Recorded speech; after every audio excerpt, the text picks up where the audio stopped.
තාක්ෂණයෙන් උපරිමයට ගිය 21 වන සියවසේ අප ජීවත් වුණත් මේ පෘථිවිය මතම තවමත් ගල් යුගයේ ජීවත් වන මිනිසුන් පිරිසක් ඉන්නවා කිව්වොත් ඔබ විශ්වාස කරනවාද?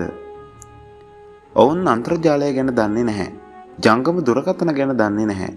අඩුම තරමේ රෝදයකින් වැඩක් ගන්නවත් ඔවුන් දන්නේ නැහැ.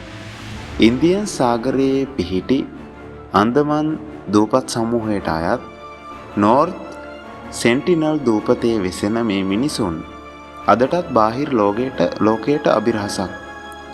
අද අපි කතා කරන්නේ ලෝකයේ කිසිම කෙනෙකුට ඇතුළු වීමට අවසර නැති, ඇතුළු වුවොත් මරණය නියත වූ ලොව අන්තරායදායකම දූපත ගැනයි.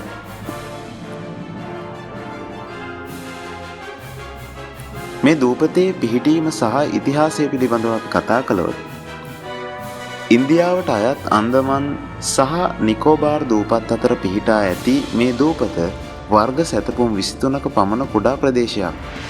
විද්‍යාඥයන් විශ්වාස කරන පරිදි සෙන්ටිනල් වැසියන් වසර 60,000කට පෙර අප්‍රිකාවේ සිට මෙහි පැමිණ තිබෙනවා.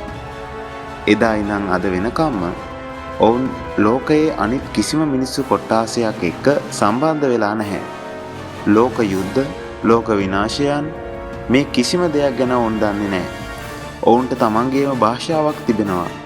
ඒ භාෂාවට තියෙන අනිත් දූපත්වල මිනිසුන්ටවත් තේරුම් ගන්න බෑ. ඔවුන්ගේ ජීවන රටාව හරිම පුදුම සහගතයි. ඔවුන් තවමත් ගොවිතැන් කරන්න දන්නේ නැහැ. දඩයම් කිරීමෙන් සහ මුහුදෙන් අල්ලා ගන්නා මසුන්ගෙන් තමයි ඔවුන් බඩගින්න නිවාගන්නේ. හැමෝම පුදුම වෙන කාරණය තමයි මේ මිනිසුන් තවමත් තමන් විසින් ගින්දර නිපදවා ගන්න දන්නේ නැතිවීම. අකුණු ගැසීමක් වැනි ස්වාභාවික හේතුවකින් ඇතිවන ගින්දර ඔවුන් මැටි බදුන් වල දමා අතිශය පරිස්සමෙන් ආරක්ෂා කරගන්නවා. ඔවුන්ට ලෝහ වර්ග හමු වුණොත් ඒක කරන්නේ මුහුදේ ගිලුණු නැව් වලින් ගැලවී යන යකඩ කැබලි යොදාගෙන හීතල හදාගන්න එක විතරයි. බාහිර ලෝකයේ මිනිසුන් මේ දූපට ඇතුළු වෙන්න ගිය හැම වෙලාවකම ලැබුණේ ඉතාම දරුණු පිළිතුරක්.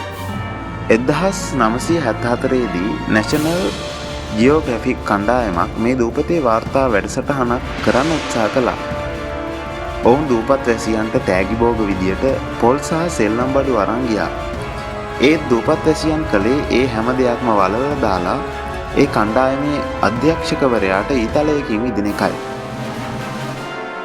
2004 දී සුනාමි ව්‍යසනය ඇති වූ වෙලාවේ ඉන්දීය රජය හෙලිකොප්ටර් යානා මගින් මොවුන්ට කෑම පාර්සල් දමන්න උත්සාහ කළා. ඒ වෙලාවෙත් ඔවුන් කළේ හෙලිකොප්ටරයට ඊතල වලින් පහර දෙන එකයි.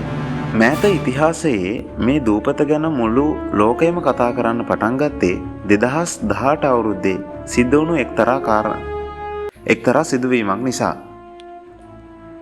26 හැවිරිදි ජෝන් ඇලන් චව් කියන ඇමරිකානු ජාතිකයා ක්‍රිස්තියානි ආගම ප්‍රචාරය කරන්න මේ දූපතට යන්න තීරණය කළා. ඔහු දීවරයින්ට මුදල් දීලා හොර රහසේම දූපතට ගියා. ඔහු මුලින්ම ගිය වෙලාවේ දූපත් වැසියන් ඔහුට ඊතලයකින් විද්දා. ඒත් ඔහු පසුබට නොවී නැවතත් දූපතට ගියා.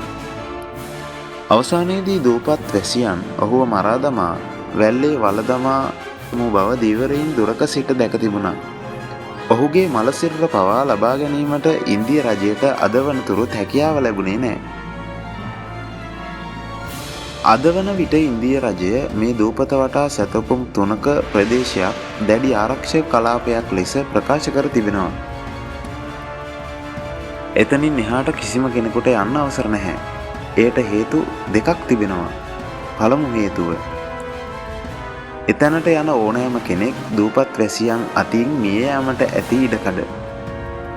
දෙවැනි හේතුව තමයි වඩාත් වැදගත්. අපේ සිරුරු ලෝකයේ තියෙන ලෙඩ රෝගවලට හුරු වෙලා තිබුණත් මේ දූපත් වැසියන්ගේ සිරුරු තුල එහෙම ප්‍රතිශක්තියක් නැහැ. සාමාන්‍ය හිම්බිරිසාවක් හැදුනත් සමහර විට මුළු දූපත් වැසියන්ම එයින් මිය යන්න පුළුවන්. නූතන ලෝකයේ මිනිසා අඟහරු මත පදිංචි වෙන්න හිතන කාලෙක මේ වගේ ගල් යුගයේ මිනිසුන් පිරිසක් තවමත් ආරක්ෂිතව ඉන්න එක ලොකු ආශ්චර්යයක්.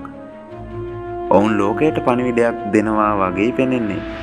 අපිට ඔයාලාගේ දියුණුව වැඩක් නැහැ. අපිට අපේ පාඩුවේ ජීවත් වෙන්න ඉඩ දෙන්න.